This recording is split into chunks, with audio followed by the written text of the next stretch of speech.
And welcome. I am Excellite, and this is my podcast. And naturally, that means Rob is here. Hello, Rob.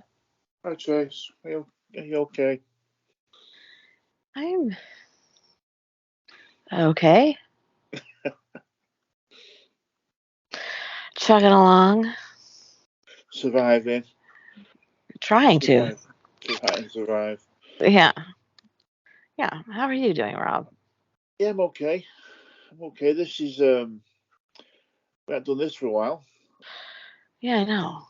I haven't been feeling good, Rob, as you know, because I tell you every day, literally every day. So I'm not crying, so that's a good thing. Just bitching,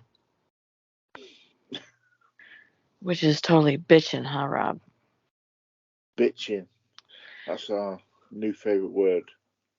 Bitching. Okay, so you want to tell anybody anything about clicking that like button and stuff? Yeah, if you can hit the like button, please. It helps the channel, helps Tracy. And if you are not subscribed, then why? And if you are not subscribed, can you click that bell and share this video, please, with your friends, because it'll be absolutely amazing and they'll be sad to miss out.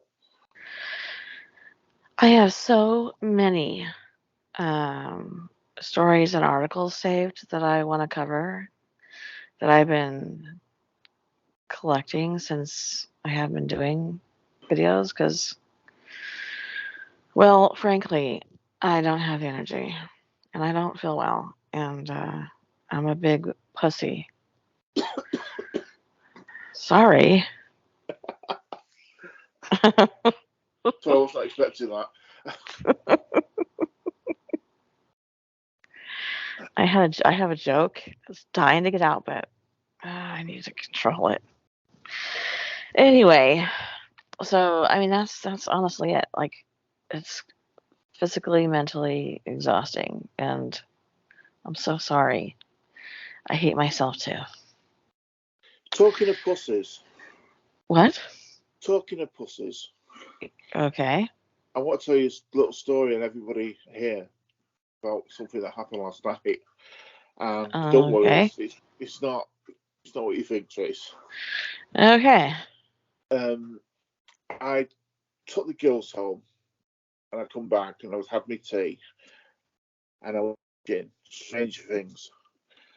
And I just got myself settled down. Oh, are you watching And the new season? I started again, didn't I? So Oh, I'm just on season three now. I just started season three oh, Josh did that too. Him and Maya started all the way at the beginning again. because I'd missed some. I'd missed loads that because I'd fall asleep. Oh, Um, so I've not fell asleep during any of it, and I'm just trying to watch as much as I can to catch up with my daughter. So I see. because she's on season four. Oh, she's which? First off, which one? Oh, Keisha, obviously Grace is not really a TV watching kind of person. Right. She's already started season 4? Yeah, Well, I we were waiting for Josh and Maya to finish before we started, and we've all seen it the seasons 3 times, so I don't feel like I need to see it a fourth time.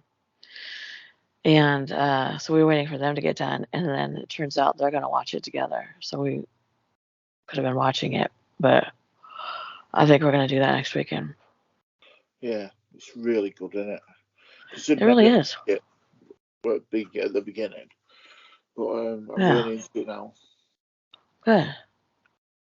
And so anyway, I'm watching Stranger Things, and all of a sudden I hear this scratching noise, and so I pause the TV, and I can hear the scratching noise like in the house, really loud, tapping, scratching. So I thought, what the hell's that? And Did you think I died and not told you and then was coming to visit? that wasn't the first thing that came to mind. Oh, To be honest. okay. Well, for future reference, just in case. So I have this Ring doorbell, which is like a camera as well. Mm-hmm. So I thought it might have been my upstairs neighbour being an idiot because we don't get on, doing something outside. But if he'd have come near the house, the camera would have gone off and given me an alarm that someone was near the front door, and it hadn't. So anyway, I put the camera on live so I could see. I couldn't see anything. Then I turned the microphone on, and obviously it could hear whatever it was, could hear what was going on inside the house. Do you know I have this bloody ginger cat that keeps coming in? Mm-hmm. We call him Ginge, Because he's ginger. Yeah. It was him, trying to get in. Aw. Scratching Did you let him shit in? No, Why? He wanted to chat. because it was too late and I was tired and I wanted to watch Stranger Things. He wanted to watch Stranger Things too. Well, we'll have to watch it somewhere else. Speaking of Ring doorbells, I had one, but then we moved into the building I live in right now, and it wasn't necessary. But my husband was gone today, and the door was locked, and we hear somebody trying to get into my front door. Oh. And they're wiggling the door handle, and then they start knocking really loudly. And I told you that every floor looks identical. So when we first moved in here, sometimes we'd go to accidentally just walk out of the, sometimes when you're on an elevator with people and everybody starts to leave, you kind of leave, but then you realize it wasn't your floor. Yeah. Have you ever done that? Yeah. Okay, so that would happen, and we would end up going to somebody else's apartment. And I thought, well, that must be somebody. It must be somebody that thinks they live here. My son looked out the peephole, and there was nobody there. And so he's like,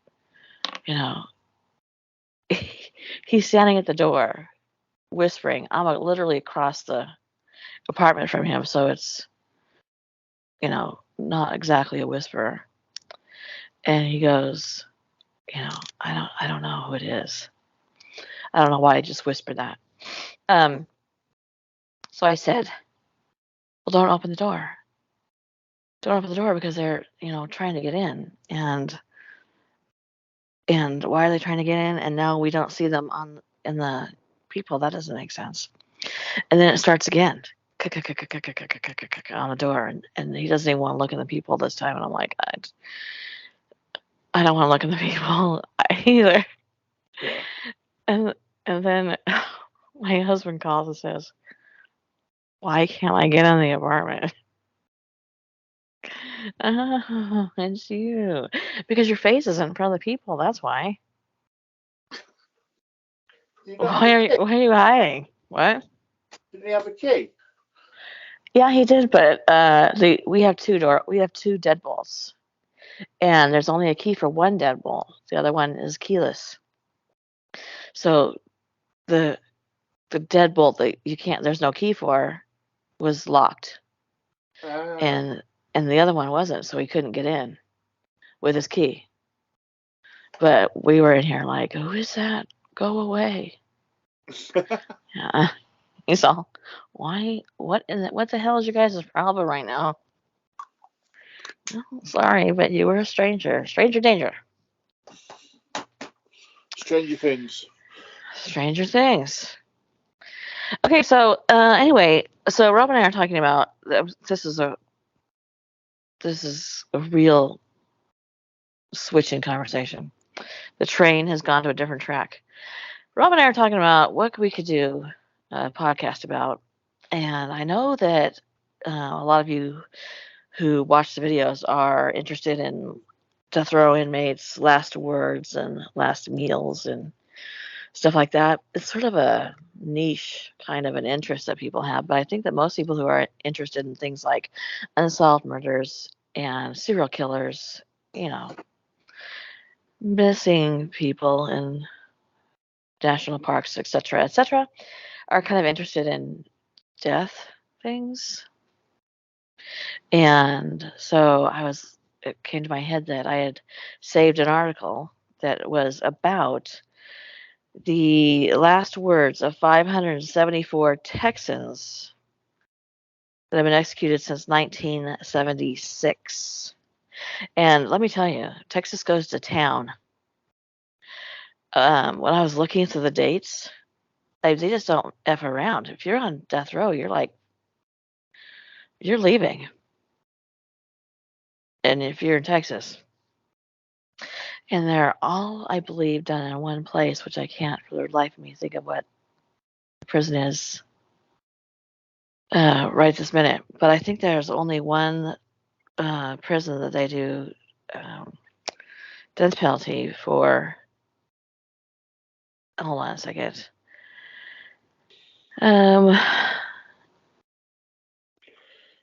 Talk about something, Rob, while I look it up. Well, if there's that many people in Texas get put onto death row, Yeah. it must be a very, very big place, because it looks to me like you can get put on death row for pretty much anything in Texas. No, I don't. No, it has to be a Don't make me do this. There's a word for it, something felony. But it has to be like with violent, Oh yeah, extreme violence, or with a weapon, or yeah, including the kind of assault that starts with a civil assault. You don't get them for like traffic tickets. Although oh there are no, some other efforts that I wish they're driving out there today that could string them up. It's the Huntsville prison in Huntsville, Texas. I've been there, and it's really weird because they have the signs on the road that you're coming into Huntsville prison. So they're like, do not pick up a hitchhiker in this area because in case the prisoner gets loose. And it just keeps going, do not pick up a prisoner, do not pick up a prisoner, or do not pick up a hitchhiker. And then it's like, you are here, Huntsville prison, in a sort of happy manner. It's odd. We had a prisoner escape about, what, a month ago here? The cops couldn't find him. Usually he's a convicted murderer. Usually I root for them for a while, you know? You go. You be free. But this guy, uh, while he was free, he killed a whole family.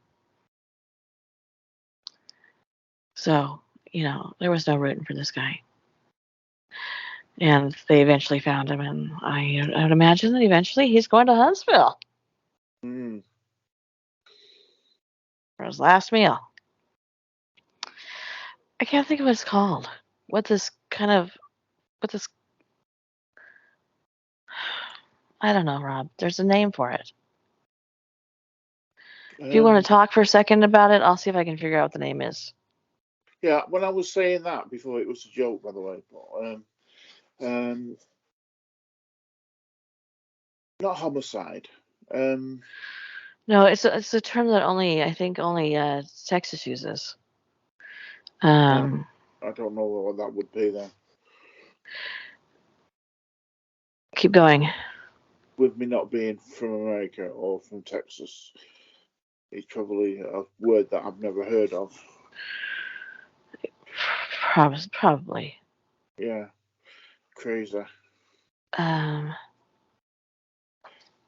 don't want to sit here and figure this out. Just dead air, innit? Well, you go read a quote. Well, yeah, we could start off with a gentleman called. Well, gentleman might be the Okay, it's wrong called Capital Murder. capital, right? Okay. Yeah. So there you go. You don't want to do that. No, you don't want to be doing that. Okay, you go. What's your first Robert Marino Ramos. This man, his last. Well, are we going to talk about what they actually did, or? does it say? Yes, it does. Wait. In mine, the first person is Carl Bunton. Oh, well, no, not too far. Yeah, we're on different. The one okay. Then mine doesn't say what they did. All right, okay. Right, well, his last statement. I am thankful for the humane treatment I was given here at the two prisons that I was at. I am getting my gold watch that it took the governor 30 years to forge. Thank God, Lord sent me a chariot. I'm ready. The Lord's what? I am getting my gold watch that it took the governor 30 years to forge. Thank God, Lord send me a chariot. I'm ready. The Lord send me a chariot. Everybody, for the record, I feel like everybody finds God in prison on death row. Yeah. Yeah. What did he do? He murdered his wife and children, who were aged 3 and 4. He hid the bodies under the floor. He had a new woman move in 3 days later. When the smell started, she suspected something and called the police. Oh, He sounds like an absolute lovely person to get along with. doesn't he though? Oh, what an absolute star. Yeah. Okay. I'm trying to find the one that I sent to you. Because mine doesn't have what they did. So I don't understand that. So I'm trying to send myself the article real quick to see if I can Do read yours. you want me to do another one? Yeah, do another one. Juan, or John, or Juan Edward Juan, Costello. it's Juan. Juan Edward Costello cold-bloodedly shot a 19-year-old male during a robbery. His last statement: to everybody that has been there for me, I know who you are, love you all, and I'll love you all on the other side. That's it. So What did he do? he cold-bloodedly shot a 19-year-old man during a robbery. Oh.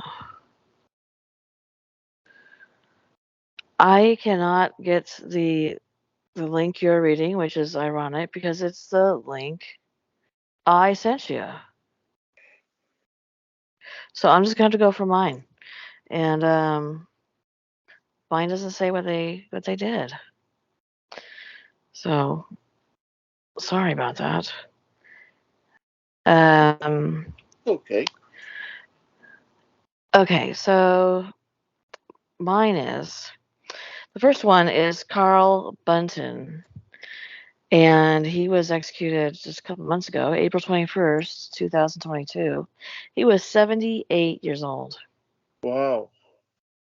What's the point of that? I mean, I'm just gonna say, dude was almost out I of suppose life. it's maybe they think of it as well as it being a punishment. Maybe in some respects it's which obviously it doesn't work as a deterrent. It's supposed to be a deterrent, but studies show that it's not. Because in general, most people who are on death row spend very few people are executed, unless you live in Texas, then you're effed. But very few people are in the United States are executed, so they spend their 30 years on death row waiting. So it's not much of a deterrent because you're like, okay, so I get to be alone. I don't have to hang out with general population. Get my meds, 3 meals a day. I'll see the outside for an hour a day, and I think that sounds better than going into general population. Yeah. So it's not really a deterrent, you know.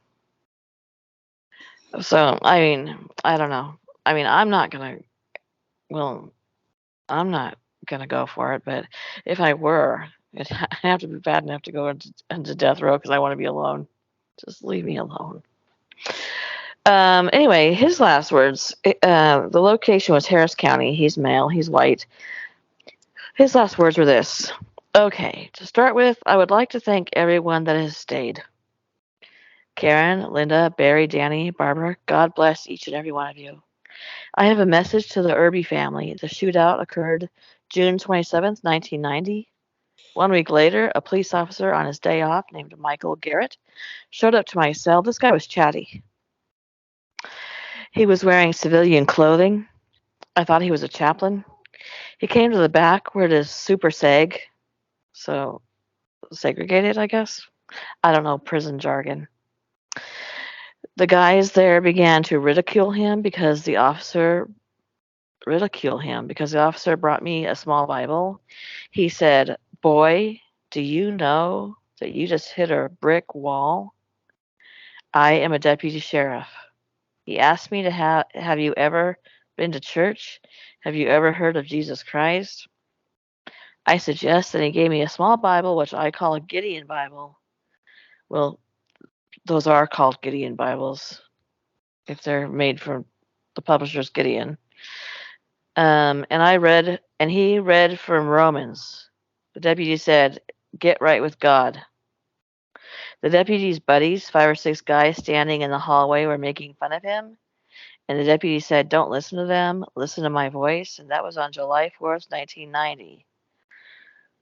So a week after he'd committed his crime. I wanted the Irby family to know one thing. I do have remorse for what I did. Ms. Irby, the little 1-year-old girl, I can't remember her name. Cody was 3 and she was 1 when I took their father's life away. I pray to God that they get closure for me killing their father and Ms. Irby's husband.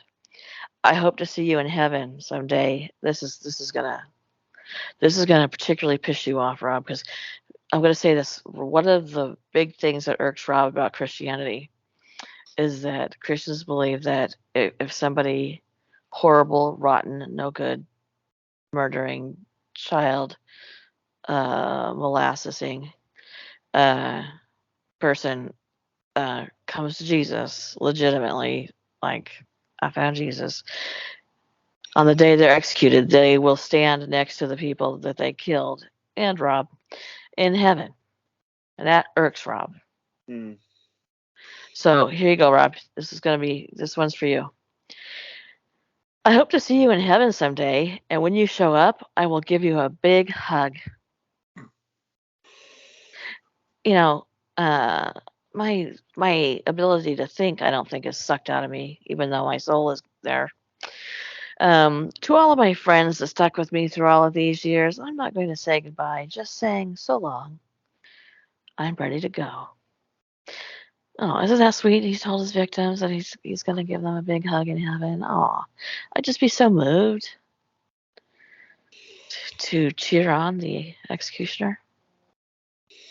Yeah. What a piece of shite. Well, you've not heard anything yet. Uh-oh. Did you do 1 or 2? 2. Can I do 2? Of course you can, look. The next one doesn't have, he didn't say anything. His name was Rick Rhodes. And he was, I was going to say assassinated. What? He was executed September 20th, 2021. He was 57. Most everybody who's being executed is like older, than like 30. Okay, so John Hummel, June 3rd, 2021. It was in Tarrant County. He was a male. He was white. His last words were this: "Yes, when they lay me down to sleep, for I am to die for justice, the Lord my soul to take. It'll be with Jesus when I wake. I truly regret killing my family. I'm thankful for all the thoughts and prayers for my family over the last few days, though. I love each and every one of you."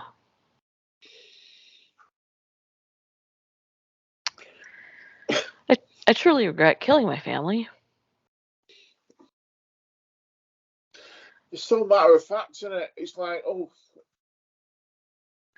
Yeah, it's forgot, weird. forgot to put the trash out. Oh, and I really regret killing my family. As well. Yeah, yeah. Oh, yeah, that part too.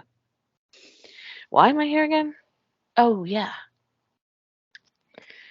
yeah. I'm thankful for all the thoughts and prayers for my family over the last few days. Dude, my dude. How old was he? He was, uh, he was how old? 45.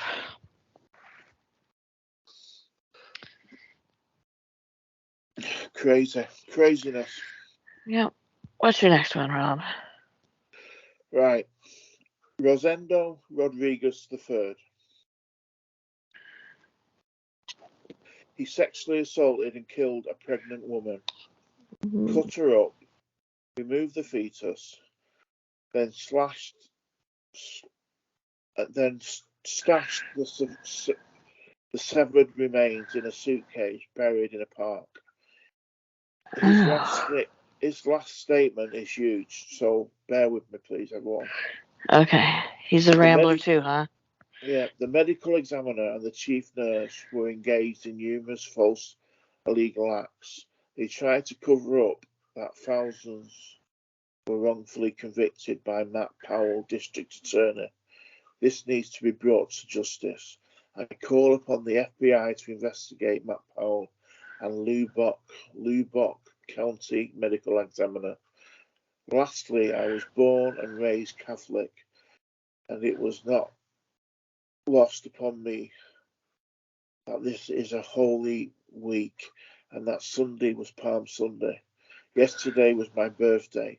Today is the day I join my God and Father. The state may have my body, but not my soul.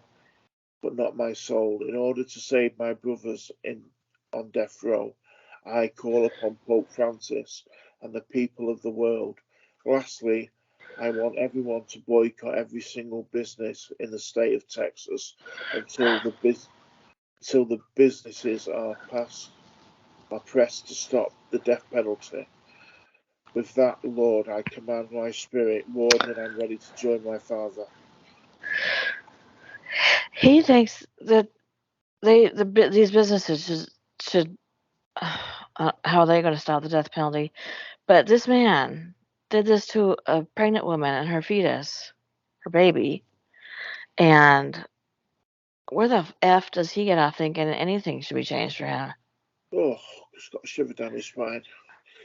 A piece of shite.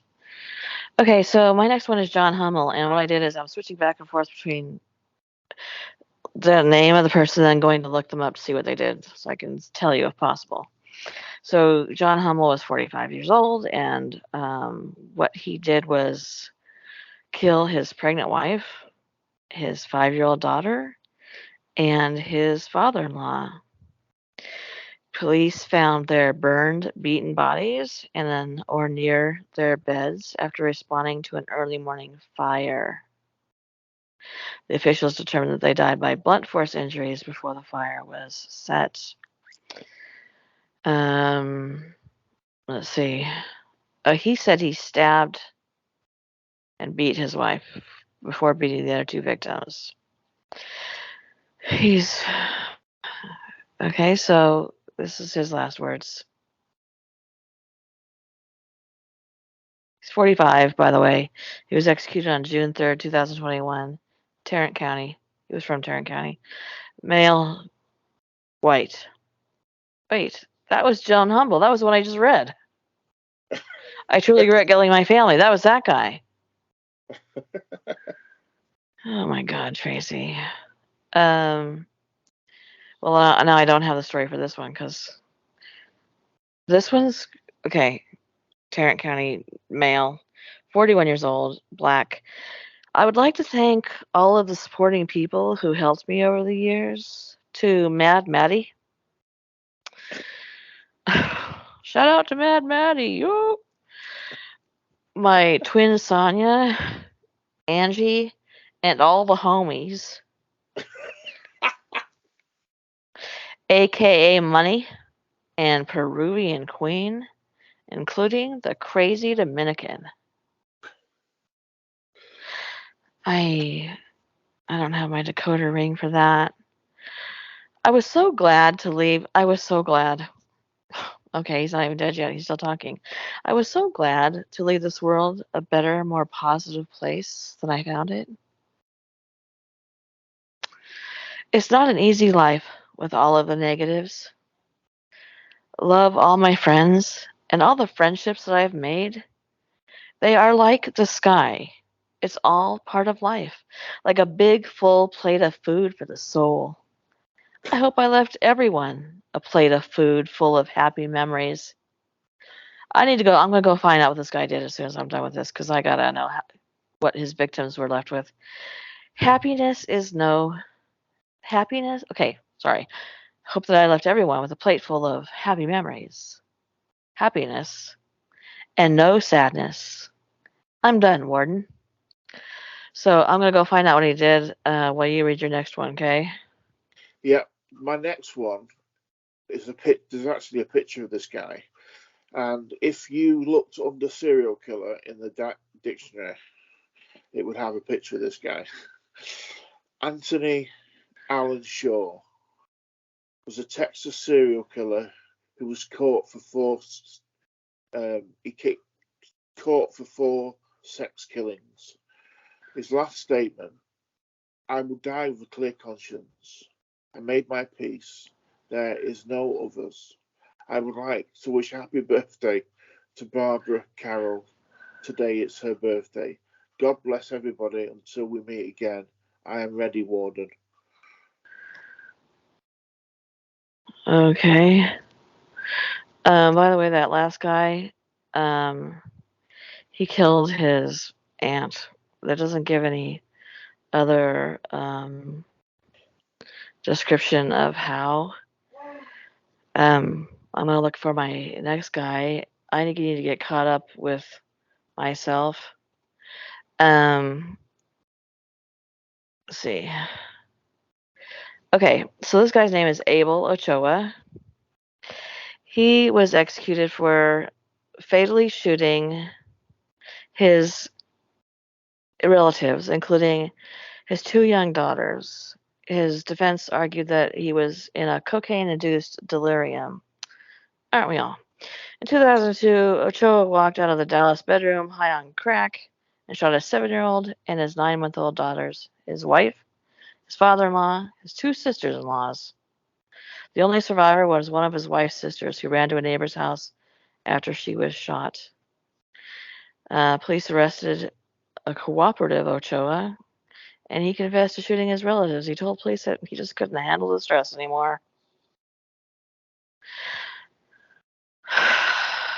So what? Being on crack cocaine. Being on a cocaine-induced. Yeah, couldn't handle that cocaine anymore. So Dallas is where it happened. He's male. He's Hispanic. This is his last words.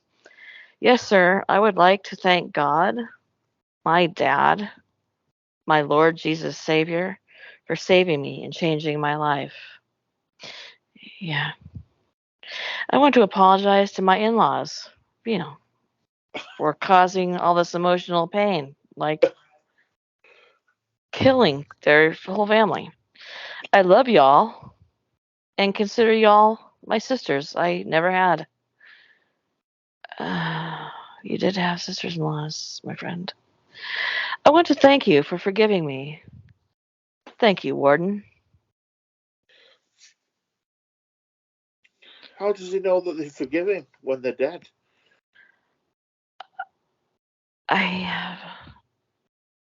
You know what? He's also crazy. He's obviously crazy, Fark. I'd like to ask forgiveness for my in-laws. Your dead in-laws? Oh, dear me. Dear me, dear me, dear me. It's crazy. Don't do drugs.